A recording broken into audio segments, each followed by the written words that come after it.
I'm only making this video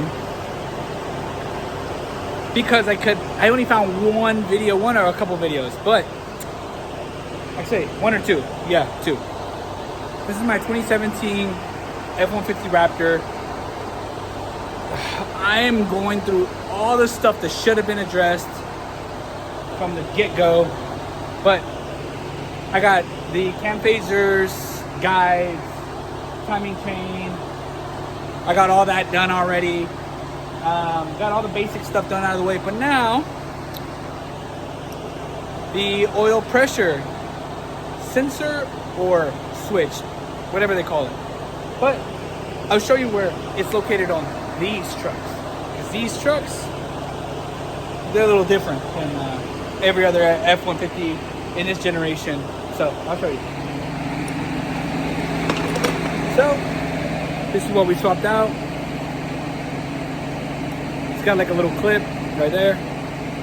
So this measures the pressure. It'll put you in lit mode if you don't,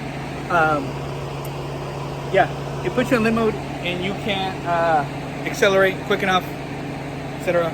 Everyone tells you to use a stubby, you know, in this size, in the 24 mil, and then put like a conversion on there, an adapter.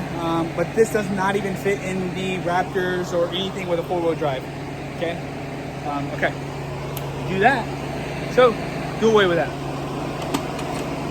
This is all you'll need. Okay, all you'll need. And you'll need like a little metal pick or something, nothing big.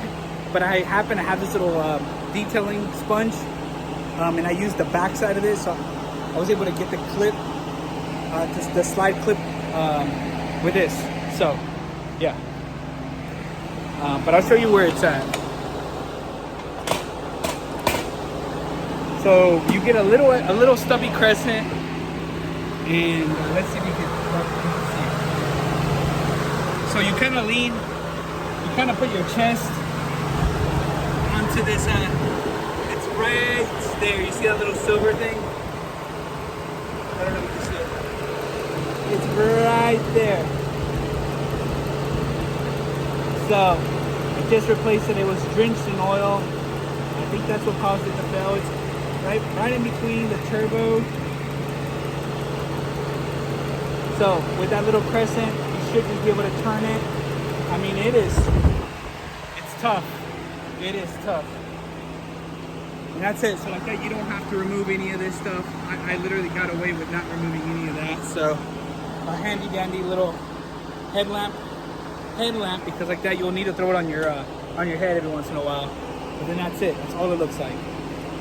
Yeah, I'm getting a stuck shut off code or something like that.